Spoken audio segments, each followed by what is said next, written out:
Hi friends, ఈరోజు మీతో very tasty curry share చేసుకుంటున్నానండి. అదేంటంటే కోడిగుడ్లు మునక్కాయ పులుసు.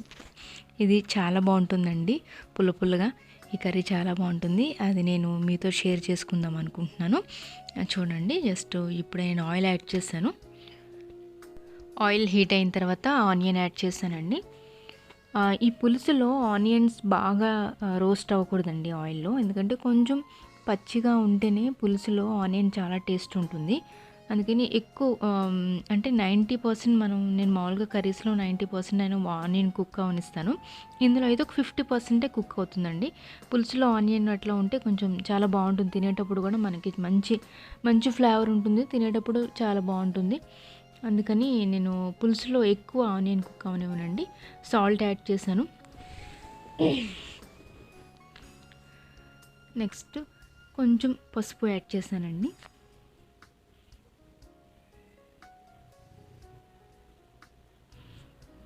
జస్ట్ ఇట్లా అయ్యేటప్పుడు ముందుగానే మనం ఉప్పు వేస్తే ఆనియన్ కొంచెం త్వరగా కుక్ అవుతుందండి.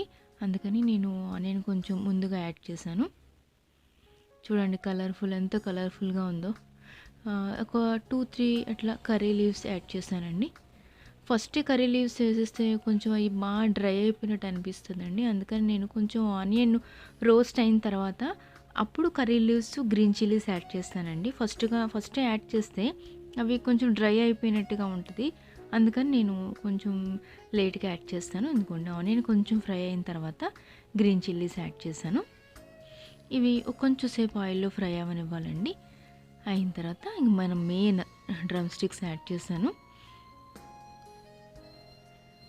చాలా బాగుంటుందండి పులుసు. ఇది మన చేపల పులుసు టేస్ట్ ఎలా ఉంటుందో ఆ టేస్ట్లో ఉంటుంది ఈ పులుసు.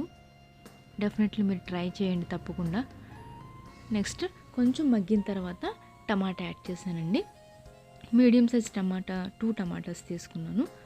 సేమ్ 2 ఆనియన్స్ తీసుకున్నాను మీడియం సైజు. ఒక 2 గ్రీన్ చిల్లీస్ తీసుకున్నాను. 2 డ్రమ్ స్టిక్స్ తీసుకున్నాను. దానికి మీరు పసుపు, ఉప్పు, కారం సరిపడంతా మీరు వేసుకోండి. చూడండి, టమాటాలో ఉన్న వాటర్ అంతా మగ్గి, ఇంకా వాటర్ నేను యాడ్ చేయలేదు. ఇంకా ఆ టమాటాలో వాటర్లతోనే మనకి అంత వాటర్ వేసినట్టు అనిపిస్తుంది.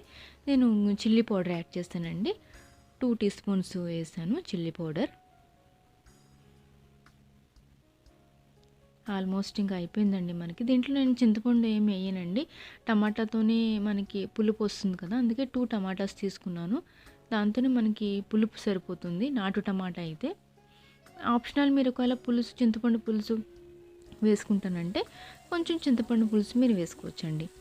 నేను చింతపండు ఎక్కువ వాడను, అందుకని టమాటాతోనే నేను ఇట్లా పులుసు చేస్తాను. నాటు టమాటాతో మంచి పులుపు టేస్ట్ బాగుంటుంది. కొంచెం వాటర్ యాడ్ చేశానండి. ఎక్కువ వాటర్ కూడా అవసరం లేదు, మనం కొంచెం వాటర్ యాడ్ చేశాను. అది మునక్కాయ మనకి కుక్ అవ్వాలి కదండి. చూద్దాం ఇప్పుడు. కుక్ అయిపోయిందండి మనకి. నెక్స్ట్ వచ్చేసి నేను ఆల్రెడీ ఎగ్స్ బాయిల్ చేసి ఆ బాయిల్డ్ ఎగ్స్ని పులుసులో వేసేసానండి. చూడండి ఎంత కలర్ఫుల్గా ఉందో పులుసు. టేస్ట్ మాత్రం చాలా ఎమ్మీగా ఉంటుందండి. ట్రై చేయండి తప్పకుండా.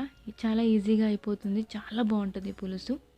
వేడి అన్నంలో పులుసు వేసుకుని తింటే సూపర్ టేస్ట్ ఉంటుంది. ఆల్మోస్ట్ అయిపోయిందండి ఇంకా కర్రీ, మనం రెడీ టు ఈట్ అనమాట. మా వాళ్ళంతా కూడా వెయిట్ చేస్తున్నారు. ఓకే, ఎంజాయ్ అండి. కంపల్సరీ ఈ రెసిపీ ఎలా ఉందో మీరు టేస్ట్ చేయండి. టేస్ట్